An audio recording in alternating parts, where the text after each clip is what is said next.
Ծանր պայմաններում ապրող գյումրեցի 13 ընտանիքի բնակարաններով ապահովելու համար ինտերնետային դրամահավաք է սկսվել։ Նախաձեռնությունը լուսանկարիչ Հայկ Բարսեղյանինն է։ Լուսանկարիչ եղնելով ես մարդկանց տներ կերտայի, տեսնեի մարդիկ ինչ կաբրեին, որոշեցի այդ ամեն ինչը ցույց տամ ու ինչ-որ ձև այդ վիճակը փոխեմ։ Չնայած երկրաշարժից անցել է 27 տարի, գյումրեցիների մի մասը շարունակում է ապրել վագոն տնակներում։ Որոշ դեպքերում էլ կացարանի այս տեսակը նրանց համար երազանք է։ Իրանց տնակտած իրանք ամեն երջանիկ մարդիկ եղնին։ Նկարներ կա պանելների արանքը մարդիկ կաբրին։ Ես նույնիսկ այդ շարքի ֆոտոշարքի մեջ մեկի մեի նկարը, որ ցրդից մեռավ անցած տարի։ Հայկը հոգնել է սպասել պետության կողմից քայլերի։ Իշխանությունը ահռելի գումարներ կծախսե ոստիկանության համալրման համար, հա, ոստիկանության վրա փողեր կծախսե, նախագահականում զուգարանի թղթերի վրա փողեր կծախսե։ Շուտ ցանկը կարելի է շարունակել, հա, 200 միլիոն դրամ շների զարգելուն կծախսե։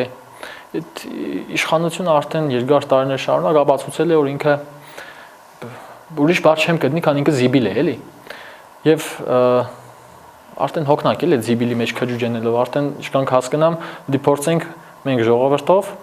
հաղթահարենք։ Հայկն ակնկալում է 55 օրում հավաքել 120,000 ֆունտ ստերլինգ։ 2 օրում հավաքվել է 1300 ֆունտ ստերլինգից ավել գումար։ Դրամահավաքին մասնակցելու համար անհրաժեշտ է մուտք գործել crowdfunder կայք, գտնել Day of Shame Edge-ը եւ հետեւել հրահանգներին։ Նախաձեռնության հեղինակը հասկանում է, խնդիրը դժվար լուծելի է։ Դրա համար էլ որոշել է գաղափարի շուրջ համախմբել ոչ միայն հայերին։ Պետք է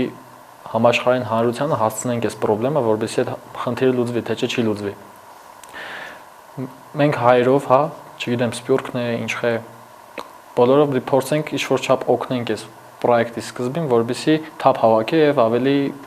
խոշոր լրատվամիջոցներ այս ամեն ինչի մասին խոսան, որովհետեւ այդ գումարը հավաքվի։ Դրված նպատակն իրագործելու պարագայում Հայկը չի պատրաստվում բավարարվել դրանով։ Ըստ նրա Գյումրիում ծայրահեղ ծանր վիճակում է գտնվում 6 տասնյակ ընտանիք, որոնց օգնելու համար արդեն կնախաձեռնեն 1 միլիոն ֆունտ ստերլինգի դրամահավաքը։